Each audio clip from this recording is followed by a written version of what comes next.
ഇപ്പം ജോബ് അല്ലേ, ജോബിൻ്റെ കാര്യം തന്നെ എടുത്തു നോക്കിയേ. ജോബ് 3 നിബന്ധന ചെയ്യുന്നുണ്ട്. അയാളുടെ മക്കളെ ചേട്ടൻ്റെ വീട്ടിൽ പോയപ്പോഴേ വലിയ കൊടുങ്കാറ്റ് വന്ന് 4 വശത്തുനിന്നും കൊടുങ്കാറ്റ് വന്ന് വീട് തകർന്നു പോയി, മക്കൾ മരിച്ചുപോയി. ഇപ്പോൾ വലിയ ദുരന്തമായിപ്പോയി. അത് വന്ന് അദ്ദേഹത്തിൻ്റെ ദൂതന്മാർ വന്ന് പറഞ്ഞു, നിൻ്റെ മക്കൾ മരിച്ചു പോയെന്ന് പറഞ്ഞു. അപ്പോൾ വലിയ ചേട്ടൻ്റെ വീടും തകർന്ന് നിൻ്റെ മക്കൾ മരിക്കുകയും ചെയ്ത്. അപ്പോൾ ദുരന്തമല്ലേ. ദുരന്തമായപ്പോൾ ജോബുടനെ 3 കാര്യങ്ങൾ ചെയ്യും. അത് നിബന്ധനയാണ്. ഈ ഒരു തകർച്ചയിൽ, കുടുംബ തകർച്ചയല്ലേ, കുടുംബവും തകർന്ന് മക്കളും മരിച്ചു. അപ്പം ഈ കുടുംബ തകർച്ചയിൽ 3 കാര്യങ്ങൾ അദ്ദേഹം ചെയ്യുന്നുണ്ട്. എന്താണ്? ആദ്യമായി തന്നെ അദ്ദേഹം തലമുണ്ടനം ചെയ്ത് കളഞ്ഞു. പിന്നെ എന്ത് ചെയ്ത്? വസ്ത്രം കീറി. പിന്നെ എന്ത് ചെയ്ത്? സർവാംഗം സാഷ്ടാംഗം വീണ്. 3 കാര്യങ്ങളാണ് ചെയ്യുന്നത്. തകർച്ച വരുമ്പോഴേ നമ്മുടെ നിബന്ധനകളൊക്കെ പരിശോധിച്ച് കഴിഞ്ഞാൽ ഇതിൻ്റെ ഒരു പ്രധാനപ്പെട്ട ഒരു മുഖ്യധാര ഈ നിബന്ധനയുടെ ഉള്ളിൽ കൂടി പോണത് എന്താണെന്നറിയാവോ? എളിമപ്പെടുക എന്നുള്ളതാണ്. മനസ്സിലായില്ലേ? നമ്മൾക്കൊരു തകർച്ച വരുമ്പോൾ അതിനെ അതിജീവിക്കാനുള്ള മാർഗം. ഇപ്പം ജോബിൻ്റെ പുസ്തകം 1-ാം അധ്യായത്തിലാണ് 22-ാമത്തെ വാക്യം. ജോബ് 1:22. ശ്രുതിയുടെ മക്കളെ, യേശുവേ സ്തോത്രം.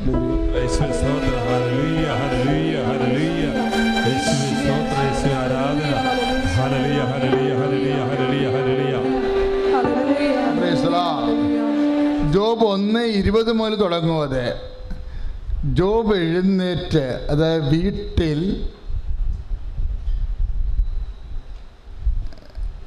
ജോബ് 1:18 മുതൽ തുടങ്ങുന്നുണ്ട്. അത് അവൻ പറഞ്ഞുകൊണ്ടിരിക്കുമ്പോൾ തന്നെ മറ്റൊരുവൻ കടന്നു വന്ന് പറഞ്ഞു, ദുരന്ത വാർത്തയാ, തകർച്ചയാ, നിന്റെ പുത്രന്മാരും പുത്രിമാരും തങ്ങളുടെ ജ്യേഷ്ഠ സഹോദരൻ്റെ വീട്ടിൽ സൽക്കാരത്തിൽ മുഴുകിയിരിക്കുകയായിരുന്നു. പെട്ടെന്ന് മരുഭൂമിയിൽ നിന്ന് വീശിയടിച്ച കാറ്റ്, കൊടുങ്കാറ്റ് വീടിൻ്റെ 4 മൂലക്കും അടിച്ചു. അത് തകർന്ന് വീണു, അവർ മരിച്ചുപോയി. ഇപ്പം തകർച്ചയും മരണവുമാണ് ശരിക്കും ഒരു മനുഷ്യൻ്റെ ജീവിതത്തിൽ സംഭവിക്കാവുന്ന ഏറ്റവും വലിയ ദുരന്തമാണ്. ഇങ്ങനെ ഒരു സംഭവം സാധാരണ ഈ ജോബിന് ഉടനെ പരിശുദ്ധാത്മാവ് ആവശ്യിച്ചിട്ട് പറഞ്ഞു, ഇതാണെങ്കിൽ ശരി, ഇതിനെ എല്ലാത്തിനും അതിജീവിക്കാൻ പറ്റും. ഈ നിബന്ധനകളൊക്കെ അങ്ങനെ ഉണ്ടാകണതാ. ഇപ്പം നമ്മൾ ഫോളോ ചെയ്യണ നിബന്ധന ആരുടേതാ?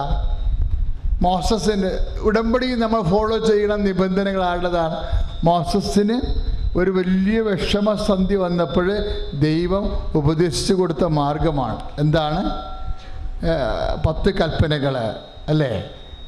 ജെറിക്കോ പട്ടണം പ്രതിരോധിക്കാൻ പാടാണെന്ന് പറഞ്ഞ് ജോർദാൻ വറ്റിച്ചപ്പുറത്ത് പോകാനും വാഗ്ദാനം നാട് പ്രാപിക്കാനും ഈ ജനം അശക്തമാണെന്ന് പറഞ്ഞപ്പോൾ ദൈവം പറഞ്ഞു, ഞാൻ നിങ്ങളുടെ കൂടെ വരാം, നിങ്ങളെ ശക്തീകരിക്കാം, പക്ഷെ നിങ്ങൾ 10 നിബന്ധനകൾ പാലിക്കണം. അപ്പം നിബന്ധനകൾ എന്തിനു വേണ്ടിയുള്ളതാണ്?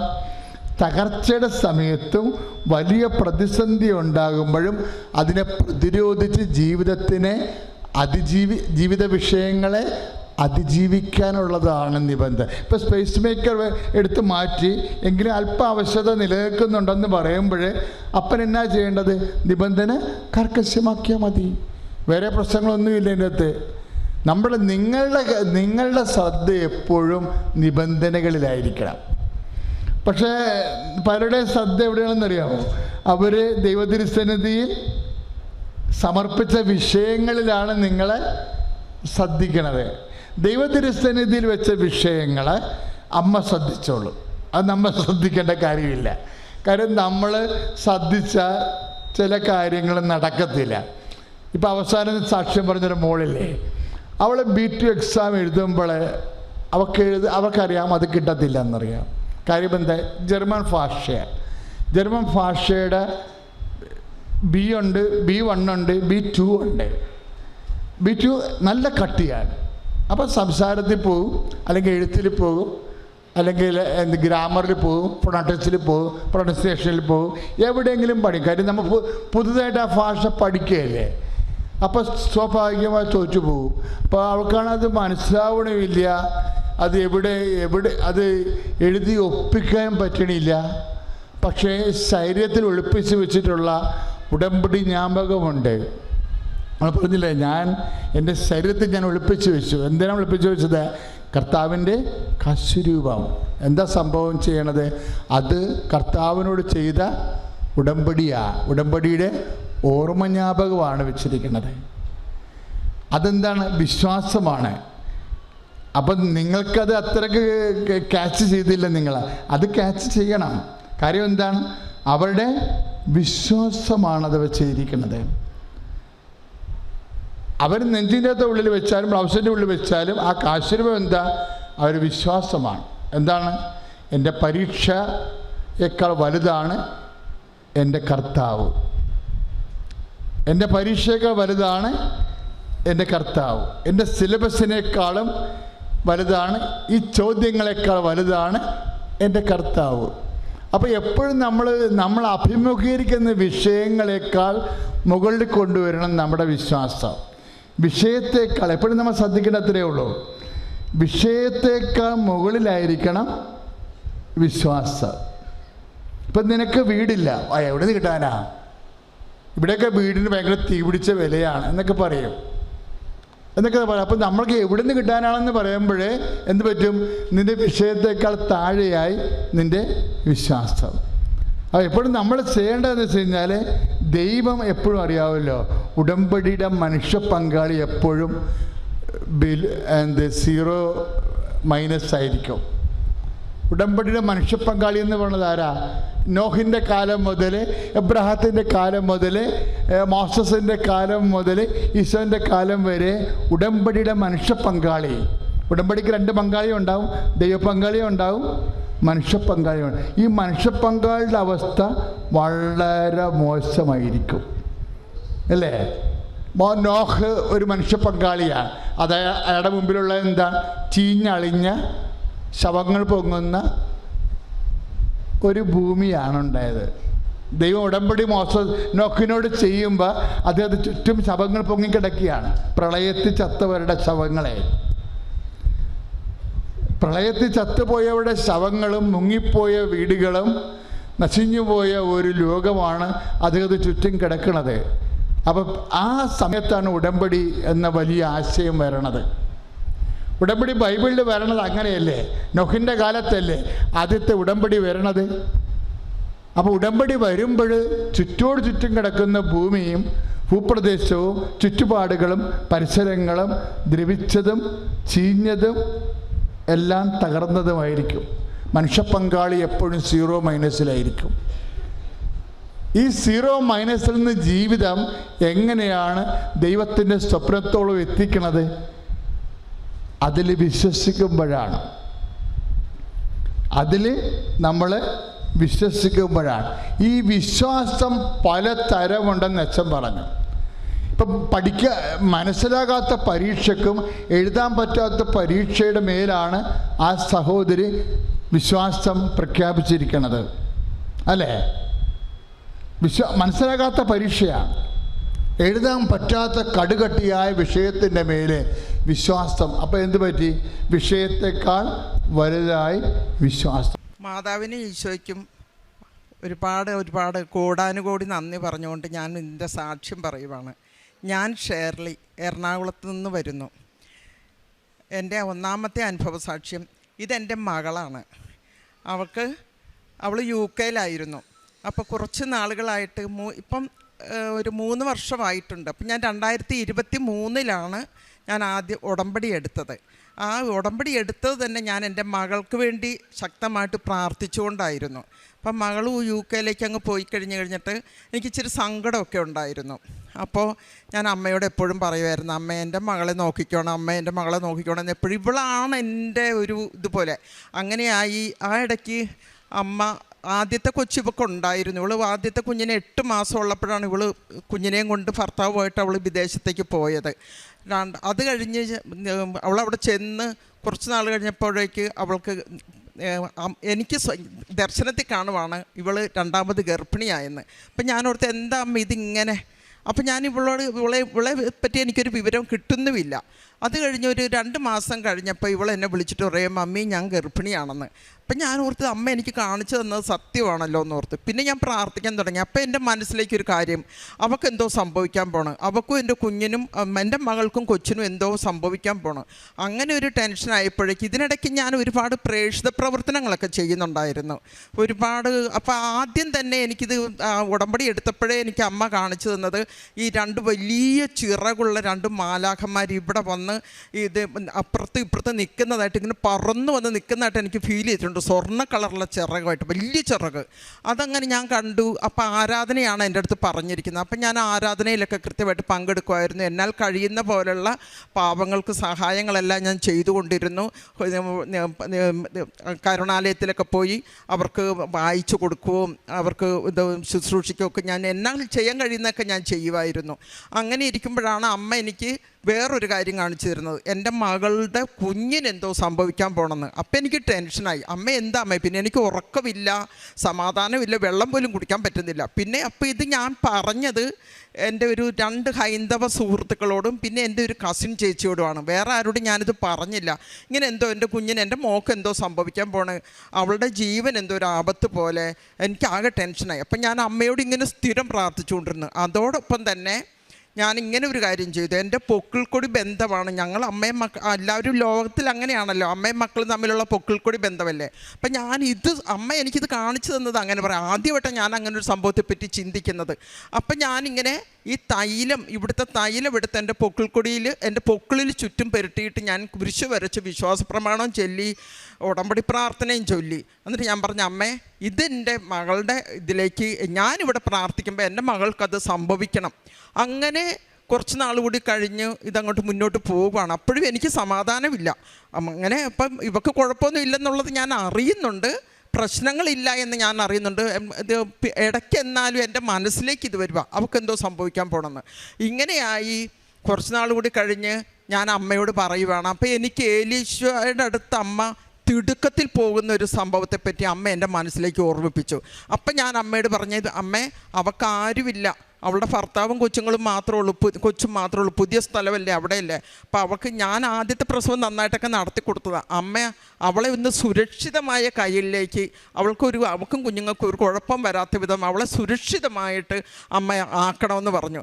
അതിൽ ഞാൻ കാണുന്നത് എന്നാന്ന് വെച്ചാൽ അമ്മ ഭയങ്കര വലിയ പറന്ന അമ്മ പറന്നു പോയിട്ട് ഇവൾ കിടക്കുന്ന കട്ടിലിൻ്റെ അരികിൽ അമ്മ ഇരിക്കുന്നു. അപ്പോഴാണ് എനിക്ക് മനസ്സിലായത് ഗർഭിണിയായ ഇവളുടെ അരികിൽ അമ്മ ഇരിക്കുന്നു, പരിശുദ്ധ അമ്മ ഇരിക്കുന്നു. അപ്പോൾ എനിക്ക് സമാധാനമായി. പിന്നെ ഞാൻ കിടന്ന് ഉറങ്ങാൻ തുടങ്ങി, ഭക്ഷണം കഴിക്കാൻ തുടങ്ങി. എന്നാലും വിശ്വസിച്ച് പ്രാർത്ഥിച്ചുകൊണ്ടിരുന്നു. വിശ്വാസ പ്രമാണവും ഇത് ഉടമ്പടി പ്രാർത്ഥനയും ജപമാലയുമാണ്. എനിക്ക് ഏത് നേരം ഇതേ എനിക്ക് ചിന്തയുള്ളൂ, ഇവളെ സംരക്ഷിക്കണം, ഇവൾക്കും കുഞ്ഞുങ്ങൾക്കും ഒരു ആപത്തും വരരുത് എന്നുള്ളൊരു പ്രാർത്ഥന മാത്രം. ഇതിന് ശേഷം ഞാനപ്പം ഇങ്ങനെ പ്രാർത്ഥിച്ചുകൊണ്ടിരുന്നല്ലോ, എൻ്റെ മകളെ സുരക്ഷിതമായിട്ട് പിള്ളേർ 2നെ നോക്കണ്ടേ. എന്തായാലും പ്രസവം കഴിഞ്ഞതേ എനിക്കൊരു പിക്ചർ അയച്ചു, 2 പാത്രമായതിൻ്റെ. ഇവളുടെ നെഞ്ചത്തെ എന്നെ കുഞ്ഞ് കിടക്കുന്നതായിട്ട് എനിക്കൊരു ഫോട്ടോ അയച്ചു. അത് വിളിച്ചിട്ടൊന്നുമില്ല. അതിൽ ഞാൻ ഒരു 3-4 ദിവസം കഴിയുമ്പോൾ ഞാൻ അമ്മയോട് പറഞ്ഞു, അമ്മ എനിക്ക് അവളുടെ സ്വരം ഒന്ന് കേൾക്കണം, വീഡിയോ കോളെങ്കിലും എനിക്കൊന്ന് കേൾപ്പിച്ച് തരാമോ അമ്മയെന്ന്. അന്നേ ദിവസം രാവിലെ കുർബാനയ്ക്ക് നിന്ന് കഴിഞ്ഞപ്പോഴാണ് ഞാൻ ഈശോയോട് ഇത് പറയണത്. അന്നേ ദിവസം ഒരു 11 മണിയായപ്പോൾ, നമ്മുടെ ഇന്ത്യൻ ടൈം 11 മണിയായപ്പോൾ ഇവളെന്നെ വിളിച്ചിരിക്കുന്നു വീഡിയോ കോള്. അപ്പോൾ ഇവളെന്നെ കൊച്ചിനെയും കാണിച്ചു തന്നു. അപ്പോഴും എനിക്ക് മനസ്സിലായി എൻ്റെ അമ്മ എൻ്റെ കാര്യത്തിൽ നന്നായിട്ട് ശക്തമായിട്ട് ഇടപെട്ടിട്ടുണ്ട്. അത് കഴിഞ്ഞ് പിന്നെ എനിക്കൊരു സംശയം, അന്ന് ഇവൾക്ക് സുഖമില്ലെന്ന് കണ്ടത് ഇങ്ങനെ കൊച്ചിനെന്തോ ദോഷം വരാൻ പോകണമെന്ന് കണ്ടത് എൻ്റെ തോന്നലാണോ, അങ്ങനെ ഒരു സംശയം എനിക്കുണ്ടായിരുന്നു. ഇത് കഴിഞ്ഞ് അന്ന് എന്നെ വീഡിയോ കോൾ വിളിച്ച് അന്ന് തുടങ്ങി അവൾ ഇന്ന് വരെ എന്നെ വിളിച്ചിട്ടുണ്ട്. അത് പിന്നെ വിളിക്കും ഇതുവരെ നിർത്തിയിട്ടില്ല. അതിനിടയ്ക്ക് അപ്പം എനിക്കൊരു സംശയം, അത് എനിക്ക് തോന്നിയതായിരിക്കും, അമ്മയ്ക്കും കുഞ്ഞിനും കുഴപ്പമൊന്നുമില്ലല്ലോ, എൻ്റെ ഒരു പൈശാചിക തോന്നലായിരുന്നു. അതിൽ ഇവളൊരു കുഞ്ഞിന് 2 മാസം കഴിയുമ്പോൾ ഇവളെന്നെ വിളിച്ചിട്ട് പറഞ്ഞു, മമ്മിക്കറിയോ ഡോക്ടർമാർ പല പ്രാവശ്യം പറഞ്ഞതായി കുഞ്ഞിനെ അബോർട്ട് ചെയ്യാൻ പറഞ്ഞതാന്ന്. എനിക്കത് കേട്ടതിൻ്റെ ചങ്ക് തകർന്നു പോയി. ഞാൻ കണ്ടതും എന്തോ എൻ്റെ കുഞ്ഞിന് അബദ്ധം വരാൻ പോണു, അത് സത്യമാണല്ലോ എന്നുള്ള ഇതായിരുന്നു എനിക്ക്. അപ്പോൾ ഈ കുഞ്ഞിന് ജനിച്ചാലും വേറെ പ്രശ്നങ്ങൾ ഉണ്ടാകുമെന്ന് ഡോക്ടേഴ്സ് പറഞ്ഞിട്ടുണ്ടായിരുന്നു.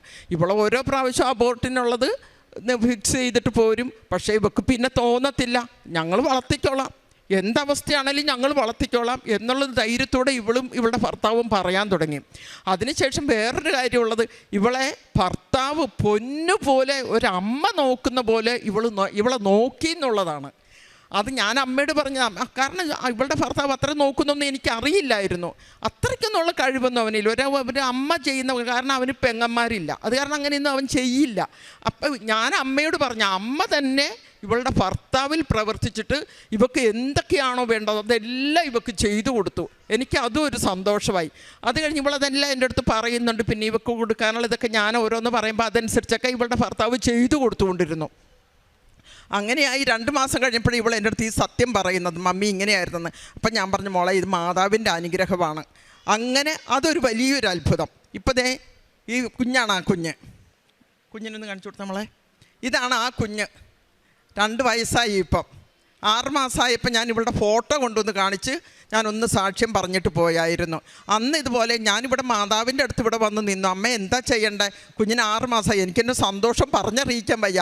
അന്നേരം അമ്മ ഇങ്ങനെ കണ്ണ് തുറന്നിങ്ങനെ കാണിക്കുന്നുണ്ട് ഈ ഇടത്തെ സൈഡിലേക്ക്. അപ്പം ഞാനോർത്ത് എന്താ അമ്മ എന്നോട് പറയുന്നത്, അമ്മ എന്നോട് എന്തോ പറയാൻ ശ്രമിക്കുന്നു, ഇപ്പം എനിക്ക് എന്താണെന്ന് മനസ്സിലാവുന്നില്ല.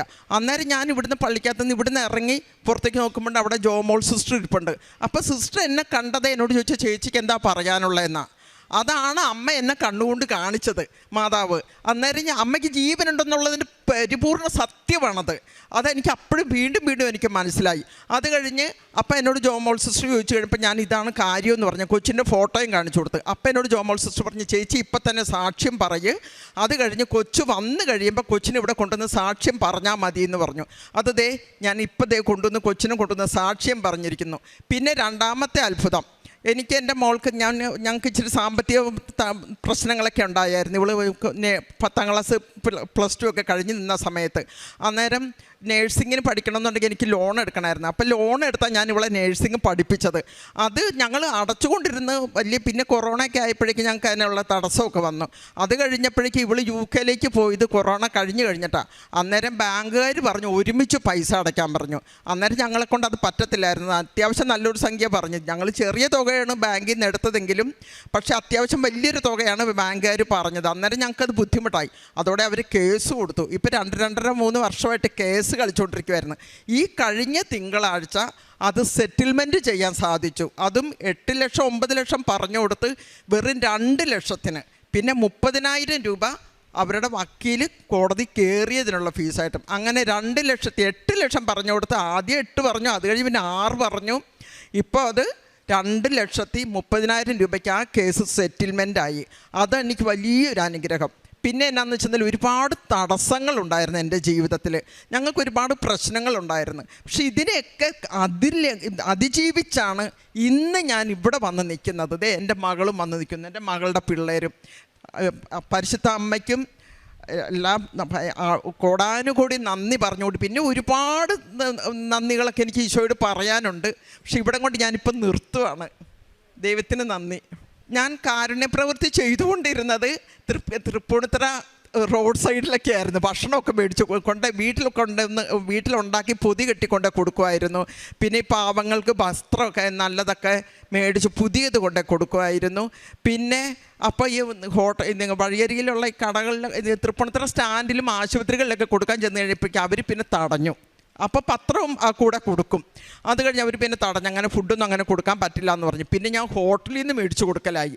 അതിപ്പോഴും എടപ്പള്ളി പള്ളിയിലൊക്കെ പോയാലും അവിടെ വഴിയിലിരിക്കുന്നവർക്ക് എവിടെയെങ്കിലും കണ്ടാൽ, ഇപ്പോൾ കാക്കനാട് ഇവിടെയൊക്കെ പോകുമ്പോഴാണെങ്കിലും നടന്നു പോകുമ്പം ആരെങ്കിലും ഭിക്ഷക്കാരെ കണ്ടാൽ, അവർ വഴിയെ വയ്യാതിരിക്കുന്നവരല്ലേ, അവർക്ക് ഞാൻ അടുത്ത ഹോട്ടലിൽ തപ്പി നടന്ന് ഒന്നുകിൽ ഇവരോട് പറയും എൻ്റെ കൂടെ വരാൻ പറയും, ഇല്ലെന്നുണ്ടെങ്കിൽ മേടിച്ചു കൊണ്ട് ഞാൻ കൊടുക്കും. ഇങ്ങനെയൊക്കെ ഞാൻ കൊടുക്കാറുണ്ട്. അങ്ങനെ എന്നാൽ ചെയ്യാൻ കഴിയുന്നതൊക്കെ ഞാൻ ചെയ്തു കൊടുക്കാറുണ്ട്. പിന്നെ ഇങ്ങനെ ഈ ഇതിനെപ്പറ്റിയൊക്കെ അറിയാൻ പാടില്ലാത്തവരുണ്ട്. ഇനി അറിയാമെങ്കിലും അതൊക്കെ വലിയ കാര്യമില്ല എന്ന് പറയുന്നവരുണ്ട്, കൃപാസന അമ്മയുടെ കാര്യം. അപ്പം ഞാൻ എൻ്റെ ഈ അനുഭവം പറഞ്ഞ് അവരെ ഞാൻ ഇതിലേക്ക് തിരിച്ചു കൊണ്ടുവന്നിട്ടുണ്ട്. പലർക്കും ഞാൻ പറഞ്ഞതിൻ്റെ വെളിച്ചത്തിലും പിന്നെ ഈ പത്രം വായിച്ചാലും അവർ പറഞ്ഞു ഞങ്ങൾക്ക് പത്രം മാത്രമൊന്നും പോരാ, അനുഭവം കേൾക്കണം. അപ്പം ഞാൻ എൻ്റെ അനുഭവം പറയാറുണ്ട്. ഇന്ന് ഞാൻ എന്ന വ്യക്തി, ഷേർലി എന്ന വ്യക്തി ഇന്നിവിടെ നിൽക്കുന്നുണ്ടെങ്കിൽ ഈ പരിശുദ്ധ അമ്മ അതുപോലെ എന്നെ ചേർത്ത് പിടിച്ചിട്ടാണ്. ഈശോയ്ക്കും മാതാവിനും പിന്നെ യൗസേപ്പിതാവിനെ എനിക്ക് ഭയങ്കര ഇഷ്ടമാണ്. അവർ തിരുക്കുടുംബമല്ലേ, അവരോട് ഞാൻ യൗസേപ്പിതാവും മാതാവും ഈശോയും ഞാൻ ശക്തമായിട്ട് പ്രാർത്ഥിക്കുന്നതാണ്. എനിക്ക് ഒരുപാട് അനുഭവം കിട്ടിയിട്ടുണ്ട്. ഇനിയും അമ്മയുടെ അടുത്ത് ഞാൻ സാക്ഷ്യങ്ങൾ വെച്ചിട്ടുണ്ട്, അതിന് അനുഭവങ്ങൾ ആവശ്യങ്ങൾ വെച്ചിട്ടുണ്ട്. ഇനിയും ഞാനിവിടെ വന്ന് നിന്ന് എനിക്ക് സാക്ഷ്യങ്ങൾ ഇനിയും പറയാനുണ്ട്. ഈശോയ്ക്കും മാതാവിനും നന്ദി. പറ്റുന്ന നാളുകളിലൊക്കെ ഞാൻ സ്ഥിരം കുർബാനയിൽ പങ്കെടുത്തുകൊണ്ടിരുന്നു. പിന്നെ എനിക്ക് കുറച്ച് വന്നു കഴിഞ്ഞപ്പോഴേക്ക് എന്നും കുർബാനയ്ക്ക് പോകാൻ പറ്റാതെ വന്നു. അങ്ങനെ ആകുമ്പോൾ ചിലപ്പോൾ 6:30 കുർബാനയ്ക്കൊക്കെ ആയിരിക്കും. അത് കഴിഞ്ഞ് പിന്നെ വീട്ടിലെത്താനൊക്കെ ബുദ്ധിമുട്ടാകും. അങ്ങനെ കുമ്പസാരം 15 ദിവസം കൂടുമ്പോൾ കുമ്പസാരിച്ചു കൊണ്ടിരുന്നു. ഇതെല്ലാം ഇങ്ങനെ ഏറ്റവും മെയിനായിട്ട് പിന്നെ ഈശോയോട് ചേർന്നാണ് പിന്നെ വചനം വായന. അങ്ങനെ പിന്നെ അപ്പം എനിക്ക് പ്രതിസന്ധികൾ വരുമ്പോഴേക്ക് എൻ്റെ മനസ്സിലേക്ക് ആദ്യം വരുന്നത് ലൂക്ക 10:19 ഇതാ പാമ്പുകളുടെയും തേളുകളുടെയും ശത്രുവിൻ്റെ സകല ശക്തികളുടെയും മീതെ ചവിട്ടടക്കാൻ നിനക്ക് ഞാൻ അധികാരം തന്നിരിക്കുന്നു, ഒരു ബാധയും നിന്നെ ഉപദ്രവിക്കുകയില്ല. ഇതാണ് എനിക്ക് കേൾക്കുന്നത്. എനിക്ക് ടെൻഷൻ വരുമ്പോഴേക്ക് ഇതെൻ്റെ മനസ്സിലേക്ക് വരും. ഞാനിത് ഉടനെ ചൊല്ലിക്കൊണ്ട് നടക്കും. ഒരു 10-20 പ്രാവശ്യം ഞാനിത് ചൊല്ലിക്കൊണ്ട് നടക്കും. ഇതാണ് സ്ഥിരം എപ്പോഴും പ്രാർത്ഥിക്കാനാണ് നമുക്ക് പ്രേരണ കിട്ടുന്നത്. മറ്റു പല കാര്യങ്ങളെക്കാളും കൂടുതൽ ഈശോയോടാണ് ചേർന്ന് നിൽക്കുന്നത്. ഈശോയ്ക്ക് നന്ദി. എന്നെ ഈ അൾത്താരയിൽ കയറ്റി നിർത്തിയ എൻ്റെ അമ്മ മാതാവിനും എൻ്റെ തിരുക്കുമാരനും കോടാനുകോടി നന്ദി ഞാൻ അർപ്പിക്കുന്നു. എൻ്റെ പേര് സതീദേവി. ഞാൻ ചങ്ങനാശ്ശേരിയിൽ 4 കോടി എന്ന് പറഞ്ഞ സ്ഥലത്തു നിന്ന് വരുന്നു. ഞാൻ 18/7/2024 ഉടമ്പടി എടുത്തതിൻ്റെ ആവശ്യം എന്ന് പറഞ്ഞാൽ എൻ്റെ വീടിൻ്റെ ജപ്തിയാണ്. 8 ലക്ഷം രൂപയ്ക്കാണ് ഞാൻ എൻ്റെ വീട് പണയപ്പെടുത്തിയിരുന്നത് മകളുടെ കല്യാണ ആവശ്യത്തിന് വേണ്ടിയിട്ട്. അത് 16 ലക്ഷം രൂപയായി. വീടിൻ്റെ അളവിന് വരാനുള്ള സമയമായി. അങ്ങനെ ഇരിക്കുമ്പോൾ എൻ്റെ അമ്മയുടെ അനിയത്തി എന്നോട് പറഞ്ഞു, മോളെ നീ ഒന്ന് കൃപാസനത്തിൽ പോയി ഒരു ഉടമ്പടി എടുക്കുക. ഞാൻ പറഞ്ഞു അമ്മേ എനിക്ക് വിശ്വാസമാണ്, എൻ്റെ ഈശോയെ എനിക്ക് എന്നും വിശ്വാസമാണ്, ഞാൻ പള്ളിയിലൊക്കെ പോവുകയും ചെയ്യും. ഞാൻ പറഞ്ഞു പോകാൻ സമയമായിട്ടില്ലായിരിക്കും ചിറ്റേ, അതുകൊണ്ടായിരിക്കും. മക്കളെ എങ്ങനെയും ഒന്ന് പോകണമെന്ന് പറഞ്ഞു.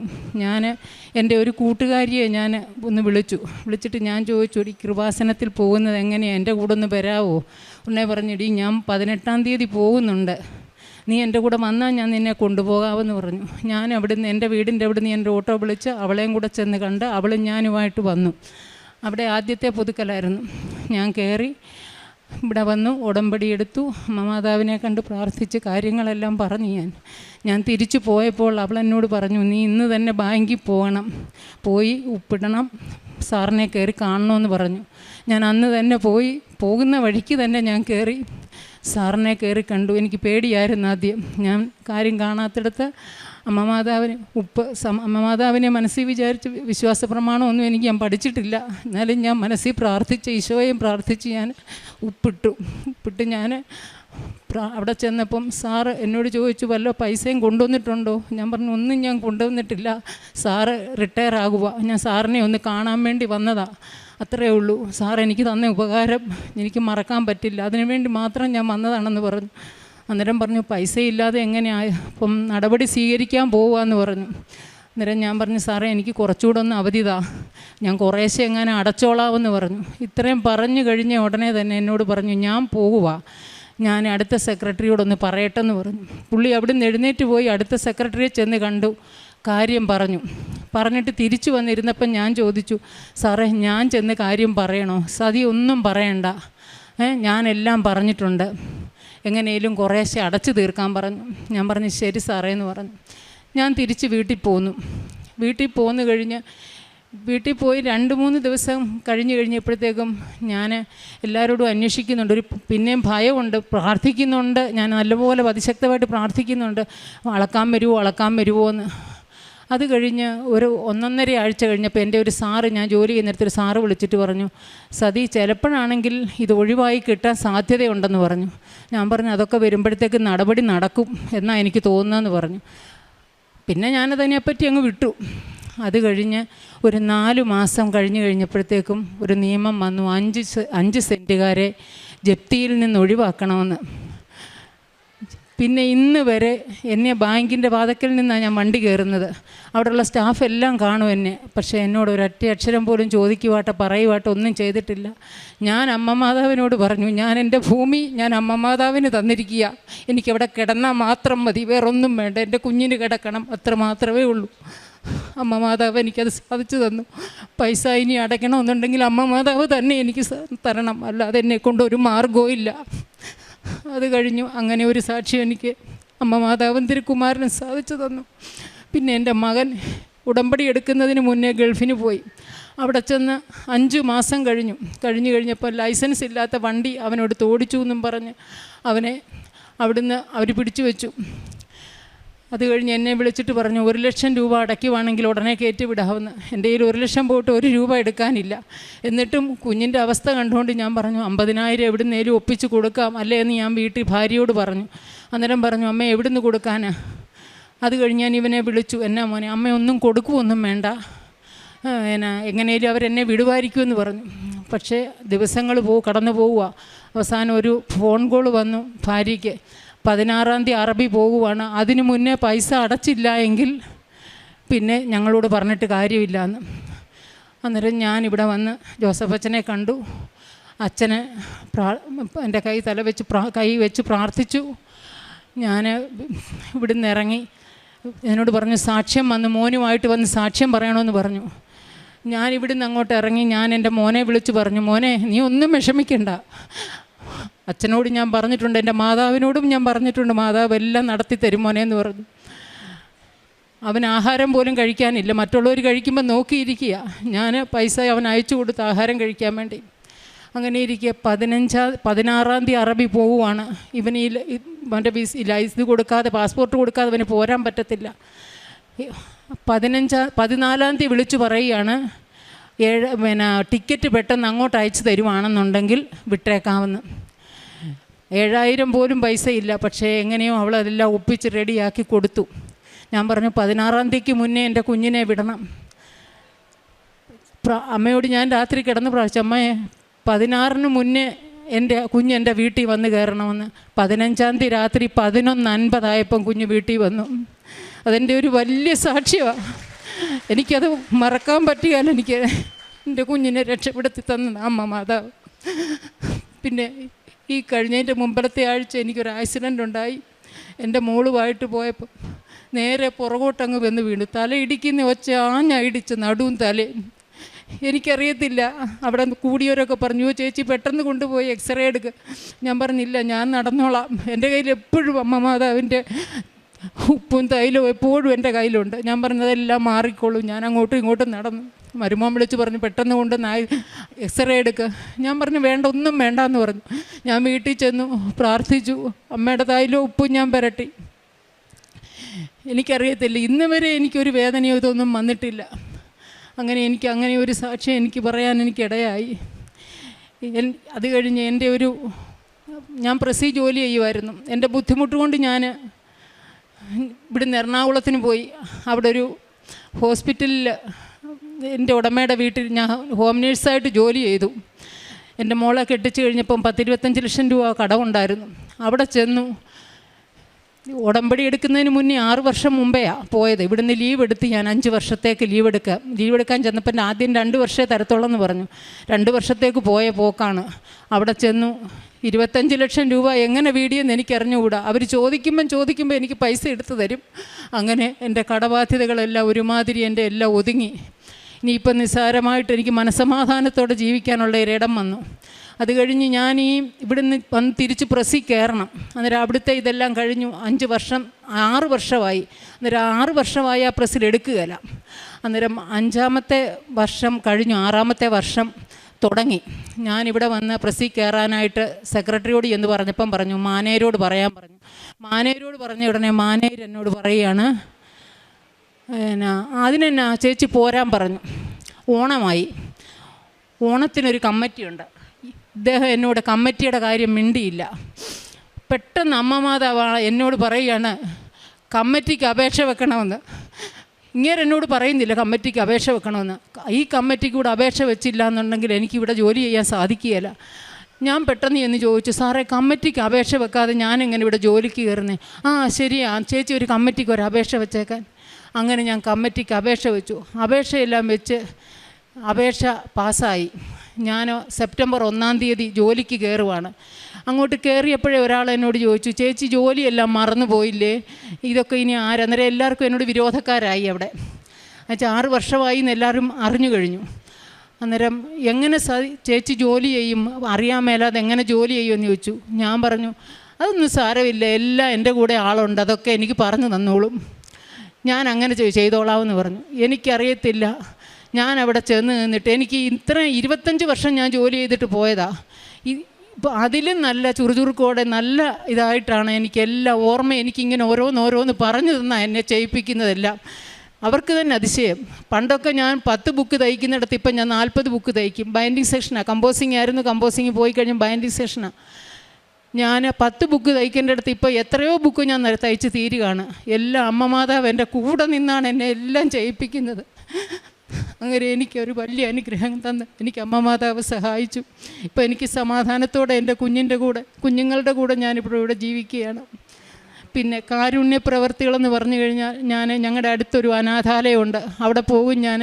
അവർക്ക് ഫുഡിന് വേണ്ട പൈസകളെല്ലാം കൊടുക്കും. പിന്നെ ആശുപത്രിയിൽ പോയി ഞാൻ പൊതിച്ചോറ് കെട്ടിക്കൊണ്ട് കൊടുക്കും. എല്ലാവരോടും എനിക്ക് നടന്ന സംഭവങ്ങളെല്ലാം, എനിക്ക് നടന്ന അനുഭവങ്ങളെല്ലാം ഞാൻ അവരോട് മനസ്സിലാക്കും. ഞാൻ എല്ലാവരോടും പറയും, പോയി ഒന്നും വിഷമിക്കേണ്ട, പോയി ഉടമ്പടി എടുത്താൽ മതി, അമ്മ മാതാവ് എല്ലാം നടത്തിത്തരും. എത്ര കാര്യങ്ങൾ, ഏതെല്ലാം കാര്യങ്ങളാണേലും അമ്മ മാതാവിൻ്റെ കീഴിലാണ് എല്ലാ കാര്യങ്ങളും നടക്കുന്നത്. അങ്ങനെ എല്ലാവിടെയും ഞാൻ പത്രങ്ങൾ സ്റ്റാൻഡുകളിലെല്ലാം, എറണാകുളം സ്റ്റാൻഡുകളിൽ കൊണ്ട് കൊടുക്കും, ചങ്ങനാശ്ശേരി സ്റ്റാൻഡിലെല്ലാം ഞാൻ കൊണ്ട് കൊടുക്കും. എനിക്കറിയുന്നവർക്കും അറിയാത്തവർക്കും എല്ലാം ഞാൻ കൊണ്ട് കൊടുത്ത് പ്രേക്ഷിത പ്രവർത്തനങ്ങൾ ഞാൻ ചെയ്യും. എന്നും ഞാൻ രാവിലെയും വൈകിട്ടും ബൈബിള് വായിക്കും, ജപമാല ജപിക്കും. അച്ഛൻ്റെ ധ്യാനം ഞാൻ ഈയിടെ കൂടാനായിട്ട് ചൊവ്വാഴ്ച ദിവസമാണെന്നും പറഞ്ഞ് ഞാൻ ചൊവ്വാഴ്ച ദിവസം ഇവിടെ വന്ന് 12 മണി വരെ ഇരുന്നു. അച്ഛൻ അങ്ങ് കയറിപ്പോയി. ഞാൻ ചോദിച്ചു ഇന്ന് ധ്യാനമില്ലേ എന്ന് ചോദിച്ചപ്പോൾ ഇല്ല, ഞായറാഴ്ചയാന്ന് പറഞ്ഞു. ഇന്ന് ഞാൻ രാവിലെ അവിടെ നിന്ന് ഇറങ്ങിയപ്പം എനിക്ക് ബസ്സില്ല, മോൻ്റെ ബൈക്കിലാണ് വന്നത്. ഭയങ്കര മഴ, അവിടെ നിന്നു കുറച്ച് നേരം വണ്ടി കിട്ടുന്നില്ല. അങ്ങനെ നോക്കിയപ്പോൾ ഈ വാതക്കെ വന്നിറങ്ങാവുന്ന ഒരു വണ്ടി 7 മണി 6:30 കിട്ടി. 7:15 ഞാനിവിടെ വന്നു. അച്ഛൻ്റെ ധ്യാനവും ഞാൻ ഇന്ന് കൂടി. എനിക്ക് വലിയ ആഗ്രഹമായിരുന്നു എനിക്ക് ധ്യാനം ഒന്ന് കൂടണമെന്ന്. ഇന്നത്തെ ആരാധന ഞാൻ കൂടി, എനിക്കും അത് സന്തോഷമായി. എനിക്ക് എൻ്റെ കൃപാസന മാതാവിനും എൻ്റെ തിരുക്കുമാരനും കോടാനുകൂടി ഞാൻ നന്ദി അർപ്പിക്കുന്നു. ഇനിയും മുന്നോട്ടുള്ള ജീവിതവും എൻ്റെ അമ്മ മാതാവിൻ്റെ കൂടെ തന്നെയായിരിക്കണം.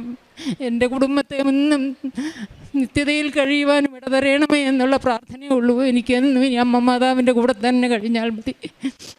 എൻ്റെ സാക്ഷ്യം ഞാൻ സമർപ്പിക്കുന്നു.